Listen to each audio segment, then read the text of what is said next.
Hello friends, ഇന്ന് ഞാൻ നല്ല ബലൂൺ പോലെ പൊങ്ങി വരുന്ന പൂരി എങ്ങനെ ഉണ്ടാക്കുന്നത് അതിൻ്റെ ടിപ്സ് ആൻഡ് ട്രിക്സ് എല്ലാം പറഞ്ഞു തരാൻ പോവുകയാണ്.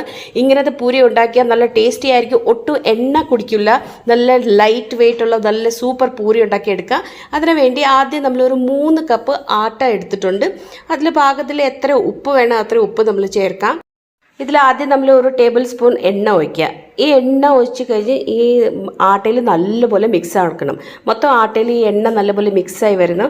ഇത് ഇട്ടാൽ പൂരി നല്ല സോഫ്റ്റായി വരും, നല്ല ടേസ്റ്റും ആവും. അപ്പം നല്ലപോലെ മിക്സ് ആക്കി കഴിഞ്ഞ് ഇങ്ങനെ നമ്മൾ ഇച്ചിരി നെക്കി നോക്കുവാണെങ്കിൽ ഇങ്ങനെ ഉണ്ട ഉണ്ടാകുന്ന പോലെ ആണെങ്കിൽ നല്ലപോലെ എണ്ണ, അത് മൊയിന്ന് പറയും, അത് നല്ലപോലെ അതിൽ വന്നിട്ടുണ്ടെന്ന് പറയാം. അപ്പോൾ അത് കഴിഞ്ഞ് നമ്മൾ ഇച്ചിരി വെള്ളം ചേർത്ത് നമുക്ക് ഈ ആട്ട കുഴച്ചെടുക്കണം.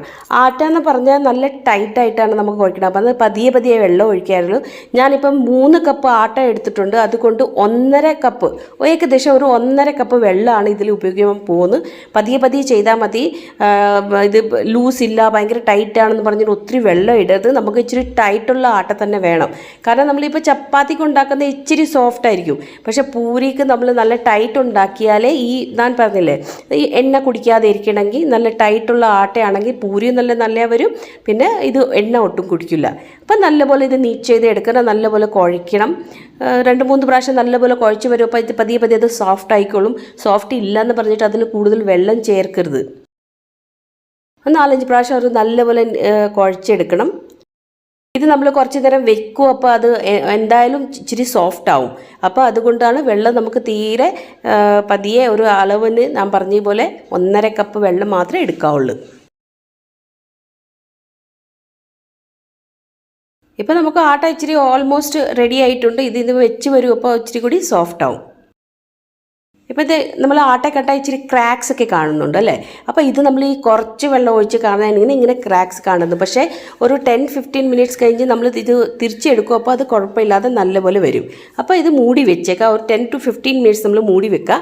അത് കഴിഞ്ഞ് 15 മിനിറ്റ്സ് ആയി കഴിഞ്ഞ് നമ്മളിത് പിന്നെ ഒരു 2 പ്രാവശ്യം കുഴയ്ക്കണം, നല്ലപോലെ നീറ്റ് ചെയ്യണം. അപ്പോൾ ഇപ്പോൾ തന്നെ നമുക്ക് അറിയാൻ പറ്റുന്നുള്ളൂ ഇച്ചിരി സോഫ്റ്റ് ആയിട്ടുണ്ട്. നമ്മൾ ആദ്യം ഉള്ളാത്ത ടൈറ്റ്നെസ് ഇല്ല. ഈ 15 മിനിറ്റ് വെക്കും, അതിൽ തന്നെ ഇച്ചിരി സോഫ്റ്റായി മാറും. അപ്പോൾ ഒരു നല്ലപോലെ ഇത് 2 പ്രാവശ്യം നീറ്റ് ചെയ്തെടുക്കാം. കണ്ടോ, ഇപ്പോൾ ഒരു ക്രാക്സ് ഒന്നും ഇല്ലാതെ നിങ്ങൾക്ക് കാണാൻ പറ്റുന്നുണ്ട്. ഒരു ക്രാക്സ് ഒന്നും ഇല്ല, നല്ലപോലെ ആയിട്ടുണ്ട്. ഇനി നമുക്ക് പൂരിക്ക് വേണ്ടി ഉണ്ടാക്കാം. അപ്പോൾ ഇത്രയും ചെയ്ത് കഴിഞ്ഞ് ഒരു സെയിം സൈസുള്ള, ഒത്തിരി വലുതും അല്ല ചെറുതും അല്ല രീതിയിൽ ഉണ്ടാക്കിയെടുക്കുക. ഇത് നമ്മൾ റൊട്ടിക്ക് ചപ്പാത്തിക്ക് എടുക്കുന്ന ആ ഉണ്ടേൻ്റെ ഇച്ചിരി കൂടി ചെറുത് വേണം, ഒത്തിരി വലുത് വേണ്ട. അതേ രീതിയിൽ നല്ലപോലെ ഉണ്ടാക്കിയെടുക്കണം. ഇതിൽ ഒരു ഇമ്പോർട്ടൻറ്റ് ട്രിക്ക് എന്ന് പറഞ്ഞാൽ ഇതിൽ ഒട്ടും ക്രാക്ക് വരാൻ പാടില്ല. കണ്ടോ, നല്ല സ്മൂത്തായി വരും. ക്രാക്ക് ഉണ്ടെങ്കിൽ ആ പൂരി നല്ലപോലെ പൊങ്ങി വരില്ല. അപ്പോൾ നല്ലപോലെ ഒരു ഉണ്ടാക്കി വെക്കണം. അത് കഴിഞ്ഞ് അത് നമ്മൾ ഇച്ചിരി എണ്ണയിൽ ഇങ്ങനെ മുക്കിയെടുക്കണം. എടുത്തു കഴിഞ്ഞ് അത് നല്ലപോലെ പരത്തിയെടുക്കണം. ഇതിലിപ്പോൾ ഒരു വേറെ ഇമ്പോർട്ടൻ്റ് എന്ന് പറഞ്ഞാൽ നമ്മളിങ്ങനെ പരത്തിയെടുക്കും. അപ്പോൾ എല്ലാവർക്കും അറിയാം, അത് നമ്മൾ ഈ സെൻറ്ററിൽ നിന്ന് മാത്രം പരത്തിയെടുക്കരുത്, 4 സൈഡിൽ നിന്ന് കറക്റ്റായി വരണം, ഒരേ അളവിൽ വരണം.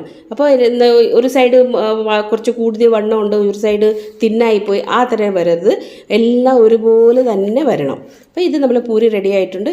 ഇതുപോലെ തന്നെ ഒരെണ്ണം കൂടി നമ്മൾ ഉണ്ടാക്കി നോക്കാം.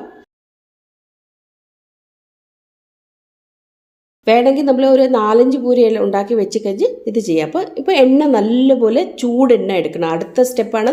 നല്ല ചൂടെണ്ണ വേണം, തണുത്ത് അല്ലെങ്കിൽ മീഡിയം എണ്ണ വരരുത്. നല്ല ചൂടെണ്ണയിൽ ഈ പൂരി ഇട്ട് നമുക്ക് ഇങ്ങനെ ബലൂൺ പോലെ പൊങ്ങി എടുക്കാവുന്നേ ഉള്ളൂ. ഇപ്പം ഞാൻ വേറെ ഒരു കാര്യം കൂടി പറയാം. ഇപ്പോൾ ഇതിൽ നമ്മൾ ഈ പൂരി ഇട്ട് കഴിഞ്ഞ് ഇച്ചിരി ചൂട് എണ്ണ അതിൻ്റെ മേലെ ഇങ്ങനെ ഒഴിച്ച് കൊടുക്കണം. ഒരു സ്പൂൺ വെച്ച് ഇച്ചിരി ആട്ടി കൊടുക്കണം. അപ്പോൾ അത് നല്ലപോലെ പൊങ്ങി വരും. കണ്ടോ, നല്ല ബലൂൺ പോലെ പൊങ്ങി വന്നിട്ടുണ്ട്. നല്ല ലൈറ്റാണ്, ഒട്ടും നമ്മുടെ എണ്ണ ഒന്നും കുടിച്ചില്ല. അപ്പോൾ ഈ തരം നല്ല സോഫ്റ്റ് പൂരി റെഡി ആയിട്ടുണ്ട്. അതിൻ്റെ കൂടെ നല്ല ഒന്നാന്തരം കിഴങ്ങ് കറി ഉണ്ടെങ്കിൽ പിന്നെ ഇതിൻ്റെ സൂപ്പർ കോമ്പിനേഷനാണ്. ഈ കിഴങ്ങ് കറിയുടെ റെസിപ്പി താഴെ ഡിസ്ക്രിപ്ഷനിൽ ലിങ്ക് കൊടുത്തിട്ടുണ്ട്. അപ്പോൾ ഫ്രണ്ട്സ്, ഈ പൂരിൻ്റെ റെസിപ്പി ഇഷ്ടമായിട്ടുണ്ടെങ്കിൽ പ്ലീസ് ലൈക്ക് ചെയ്യുക, ഷെയർ ചെയ്യുക, പിന്നെ കമൻറ്റ് ചെയ്ത് പറയുക എങ്ങനെയുണ്ടെന്ന്.